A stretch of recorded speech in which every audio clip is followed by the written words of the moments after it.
Salmo 150 traductor, Balbino Martín Pérez, Osa, Doxología final del Salterio. Canto de alabanza, 1. Aunque todavía no me fue revelada la disposición de los salmos, la cual me parece que encierra el secreto de un gran sacramento, sin embargo, como todos ellos son 150, aunque aún no penetró la perspicacia de la mente la profundidad de todo su orden, nos insinúan algo de lo que sin petulancia, en cuanto Dios me ayude, podré hablar. Primeramente consideremos el número 15, del cual se forma el 150, puesto que lo que es número 15 en orden a los números simples, esto es el número 150 en orden a las decenas, porque lo constituyen 15 veces 10, y esto es también el número 1500 en el orden de las centenas, porque lo forman 15 veces 100, y, asimismo, esto es el número 15.000 en orden a los millares, puesto que 15 veces 1000 son 15.000.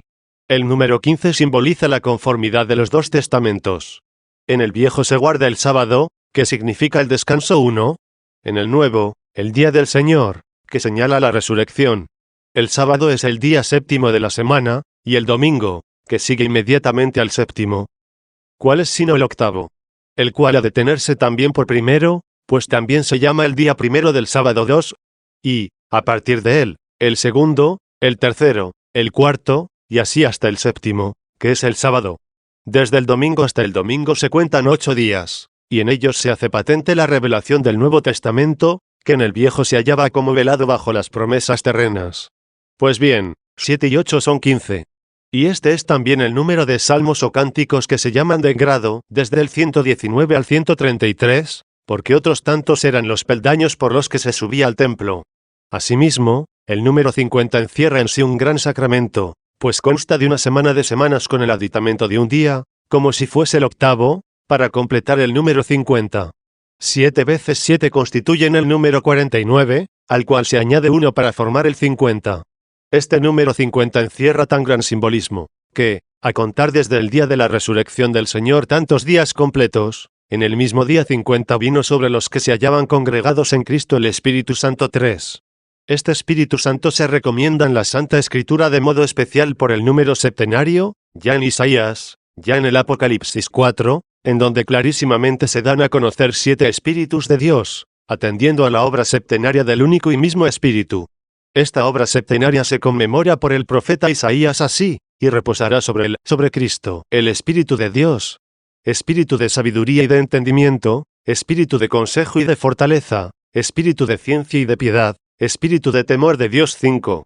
Este temor debe entenderse por el temor puro del Señor, que permanece por los siglos de los siglos 6, puesto que la caridad perfecta echa fuera el temor servil 7 y nos liberta para que no ejecutemos las obras serviles, que se prohíben en el sábado. Mas la caridad de Dios se difundió en nuestros corazones por el Espíritu Santo que nos ha sido dado 8. De aquí que también se recomienda el Espíritu Santo en el número septenario. El número 50 lo distribuyó el Señor en 40 y en 10. Ya que en el día 40 después de su resurrección subió al cielo, y a los 10 días de su ascensión envió el Espíritu Santo, recomendando en el número 40 la morada temporal en este mundo. El número 4 resalta en el 40, pues el mundo y el año están constituidos por 4 partes, y, añadiéndoles el número 10 o el denario, como si se diese el galardón a las buenas obras por el cumplimiento de la ley, prefigura la misma eternidad. El número 150 contiene al 50 3 veces, como si lo hubiera multiplicado la Trinidad. De aquí que por este motivo no entendemos incongruentemente que este debe ser el número de los salmos. Pues también en aquel número de peces, que fue capturado después de la resurrección al arrojar las redes al mar, al completar los 150 más 3 9, aparece como un aviso hecho de las partes en que deba ser repartido este número. De suerte que conste de 3 cincuentenas. Aunque también aquel número de peces encierre otro motivo más sutil y agradable, puesto que el 17, multiplicado 3 veces por 3, y también, tomando en suma todos los números desde el 1 hasta el 17, componen el 153. En el 10 está representada la ley, y en el 7 la gracia. Y la ley no perfecciona a no ser que se difunda la caridad en nuestros corazones por el Espíritu Santo, que se haya simbolizado en el número septenario. 2. Lo que algunos creyeron, que son 5 los libros de todos los salmos, se funda en que cada vez que termina un salmo, el 40, 71, 88 y 105, con estas palabras, fiat 10, así sea, es el final de un libro. Yo, al querer comprender la razón de esta distribución, no he sido capaz, porque las 5 partes no son iguales entre sí, y, si no lo son por la cantidad de la escritura, a lo menos debían serlo por el número de los salmos, de suerte que cada una constase de 30. Además, si cada fin de libro termina con fiat, fiat, ¿por qué? Puede preguntarse con razón, el libro quinto, y precisamente el último, ¿no termina con este final? Yo, siguiendo la autoridad de la escritura canónica, en la que se lee, se escribió en el libro de los Salmos 11, reconozco un solo libro de los Salmos, pues veo que esto es cierto, y si lo que dicen ellos es también cierto, observo asimismo que no se opone a esto que digo. Pudiera ciertamente acontecer que, conforme a alguna costumbre de los escritos hebreos, se llamase un libro el que consta de muchos, como se dice una iglesia la que consta de muchas, y un solo cielo el que consta de muchos, pues no pasó por alto algo de los cielos el que dijo, mi auxilio procede del Señor, que hizo el cielo y la tierra 12. Ni cuando dice la escritura, y llamó Dios al firmamento cielo, y ordena que las aguas estén sobre el firmamento 13, es decir, sobre el cielo, miente esta misma escritura al decir, y las aguas que están sobre los cielos alaben el nombre del Señor 14, porque no dijo, sobre el cielo. Por tanto, como hay una tierra constituida por muchas tierras, pues en el uso común de hablar decimos, toda la tierra, y todas las tierras, así el que dijo, se escribió en el libro de los Salmos, aun cuando la costumbre de hablar es de tal modo, que parezca que quiso insinuar un solo libro, sin embargo, puede responderse que se dijo, en el libro de los Salmos, como si dijera, en algún libro de los 5. Este modo de hablar de tal modo no es frecuente, o raramente lo es, que también uno pudiera persuadirse de que hay un solo libro de los 12 profetas, porque igualmente se lee, conforme se escribió en el libro de los profetas 15. Hay también quienes a todos los libros canónicos los consideran uno solo, porque concuerdan en una admirable y sublime unidad, y, por tanto, que se dijo, en el principio del libro se escribió de mí, que vengo, para hacer tu voluntad, a fin de que por esto se entienda que el Padre, por medio del Hijo, hizo el mundo, puesto que al principio de las Escrituras, en el libro del Génesis, se habla de esta creación. O que, mejor dicho, porque parece ser una profecía, la cual no narra hechos, sino que anuncia cosas futuras, pues no dice que haya hecho, sino que haga para hacer tu voluntad. Este pasaje ha de aplicarse a lo que se escribió en los primeros versillos del Génesis, y serán 2 en una carne 16. A lo cual llama el apóstol gran sacramento, pero en orden a Cristo y a la Iglesia 17. Pero también puede entenderse que se haya indicado este libro de los Salmos en lo que dijo, en el principio del libro se escribió de mí, que vengo, para hacer tu voluntad, pues prosigue, Dios mío, lo quise, y tu ley se halla en medio de mi corazón. Por tanto, como se toma como profetizado de él lo que se dice al comienzo del libro de los Salmos, en el primer salmo, bienaventurado el varón que no se halló en el consejo de los impíos, y no se detuvo en el camino de los pecadores, y no se sentó en la cátedra de pestilencias, sino que su voluntad permanece en la ley del Señor y medita en su ley día y noche 18, esto sería lo que se dijo, Dios mío, lo quise, y tu ley se halla en medio de mi corazón. Lo que sigue, anuncié tu justicia en la Iglesia grande 19, más convenientemente se aplica y serán 2 en una carne. 3. Pero ya se entienda de aquel o de este modo lo que se dijo, en el principio del libro, este libro de los Salmos, distribuido por cincuentenas, si se examina a través de estos grupos de 50, responde a algo grande y sobremanera digno de consideración. Pues no me parece vano decir que el 50 se refiere a la penitencia, el 100, a la misericordia y juicio, y el 150, a la alabanza de Dios en sus santos, ya que nos encaminamos a la vida eterna de este modo, primeramente, condenando nuestros pecados, a continuación, viviendo bien, a fin de que, después de la condenación de esta vida mala y la ejecución de la buena, merezcamos la eterna. Pues Dios, conforme al designio de su ocultísima justicia y bondad, a los que predestinó, a estos mismos llamó, y a los que llamó, a los mismos también justificó, y a los que justificó, a los mismos glorificó. 20. Nuestra predestinación no se hizo en nosotros, sino en él y en lo oculto, en su presciencia. Las 3 restantes cosas, la vocación, la justificación y la glorificación, se hacen en nosotros. Somos llamados por la predicación de la penitencia, pues así comenzó el Señor a evangelizar, haced penitencia, porque se acercó el reino de los cielos. 21. Somos justificados por el llamamiento de la misericordia y por el temor del juicio. De aquí que se dice, Sálvame, Dios, en tu nombre y júzgame con tu poder. 22. No teme ser juzgado el que antes pidió ser salvado. Llamados, renunciamos al diablo por la penitencia para permanecer bajo su yugo. Justificados, sanamos por la misericordia para que no temamos el juicio. Glorificados, pasamos a la vida eterna, en donde sin fin alabaremos a Dios. A estas tres cosas, se refiere, según creo, lo que dice el Señor: ved que arrojo demonios y llevo a cabo curaciones hoy y mañana, y al tercer día fenezco. 23. Lo cual también lo demostró en el triduo, de su pasión, muerte y resurrección, puesto que fue crucificado, sepultado y resucitó. En la cruz triunfó de los príncipes y potestades, en el sepulcro descansó y en la resurrección fue ensalzado. La penitencia atormenta, la justicia pacifica y la vida eterna glorifica. La voz de la penitencia es: apiádate de mí, oh Dios.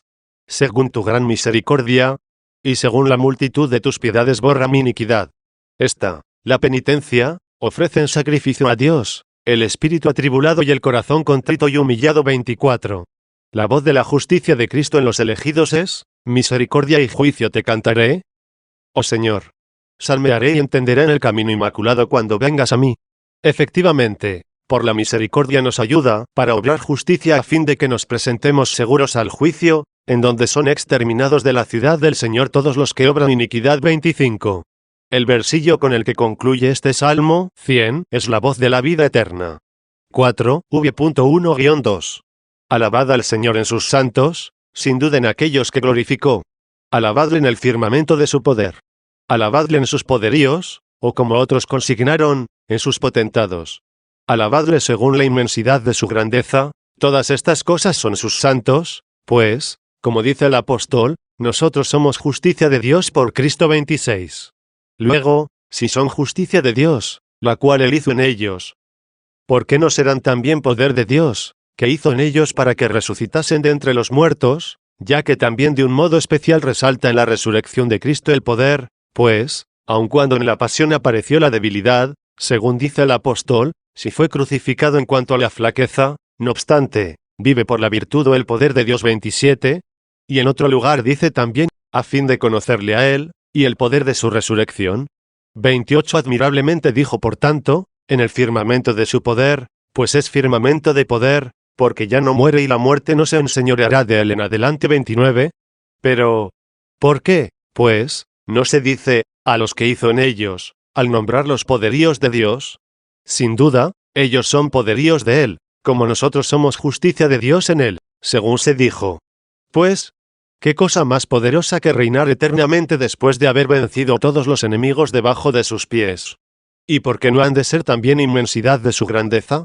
Mas no aquella por la que Él es grande, sino aquella por la que los hizo grandes, y tantos, es decir, miles de millares, así como se entiende de un modo la justicia por la cual Él es justo, y de otro la que hace en nosotros para que nosotros seamos su justicia.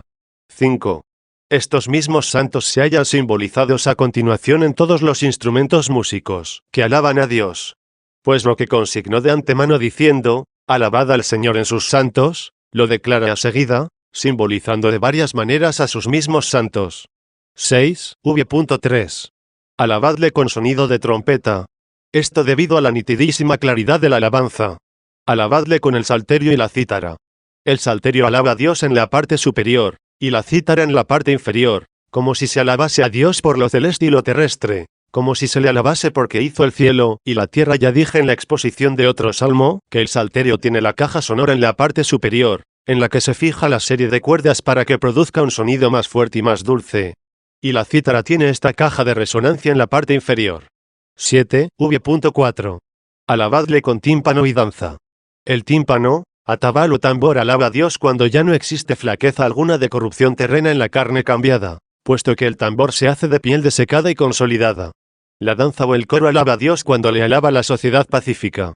Alabadle con cuerdas y órgano. El salterio y la cítara que anteriormente conmemoré tienen cuerdas. La palabra órgano es nombre genérico de todos los instrumentos músicos, aunque ya se va adquiriendo la costumbre de llamar propiamente órgano a los instrumentos músicos, que se inflan con fuelles, pero no creo que aquí se designe únicamente esta clase de instrumentos músicos.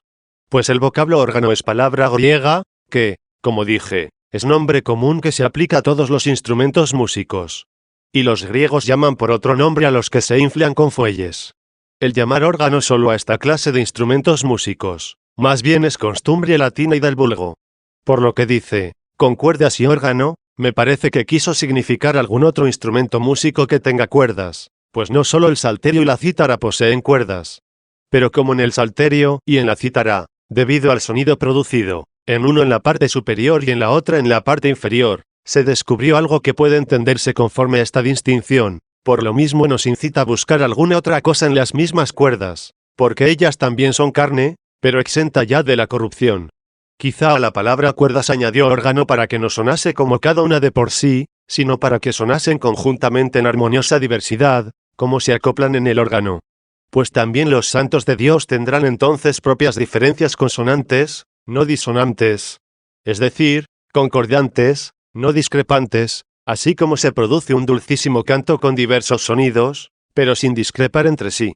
Una estrella se diferencia de otra en claridad. Así será la resurrección de los muertos 30. 8, v.5-6. Alabadle con címbalos sonoros, alabadle con címbalos de júbilo. Los címbalos o platillos se golpean entre sí para que suenen. De aquí que por algunos se compararon a nuestros labios. Pero creo que debe entenderse mejor, que en cierto modo se alaba a Dios con los címbalos, cuando cada uno honra a su prójimo y no así. Y de esta manera, honrándose mutuamente, alaban a Dios. Mas para que nadie entendiese que los címbalos son instrumentos, que suenan careciendo de espíritu, pienso que se añadió con címbalos de regocijo. El regocijo, es decir, la inefable alabanza, únicamente brota del alma. Tampoco juzgo que debe pasarse por alto lo que dicen los músicos, y es cosa evidente, que hay tres clases de sonidos, a saber, los producidos por la voz, por el soplo y por la pulsación. El producido por la voz es el que se hace mediante las fauces y la garganta, sin instrumento alguno, del hombre que canta. El producido por el soplo es el que se ejecuta mediante la flauta o algún instrumento semejante. El producido por la pulsación es el que se efectúa mediante la cítara o algún parecido instrumento. Ninguna especie de sonido se omitió aquí en el Salmo.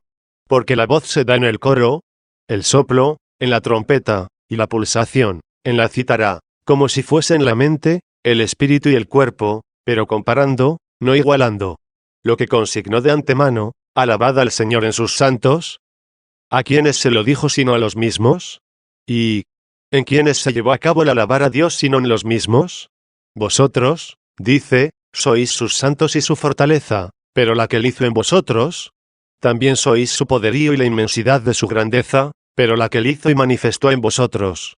Vosotros sois la trompeta, el salterio, la cítara, el tambor, el coro, las cuerdas, el órgano, el címbalo sonoro de regocijo de las cosas que suenan bien, porque son armónicas.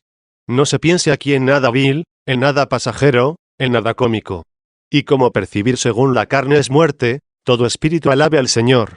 Oración que acostumbraba a recitar San Agustín al fin de cada sermón y exposición, conforme se advierte incoada en algún salmo vueltos al Señor, Dios Padre Omnipotente, démosle con puro corazón, en cuanto nos lo permite nuestra pequeñez, las más rendidas y sinceras gracias, pidiendo a su particular bondad, con todas nuestras fuerzas, que se digne oír nuestras plegarias según su beneplácito y que aparte también con su poder al enemigo de todos nuestros pensamientos y obras, que acreciente nuestra fe, gobierne nuestra mente, nos dé pensamientos espirituales y nos lleve a su bienaventuranza por su Hijo Jesucristo, Señor nuestro, que con él vive y reina, Dios, en unidad del Espíritu Santo, por todos los siglos de los siglos. Amén. Así sea.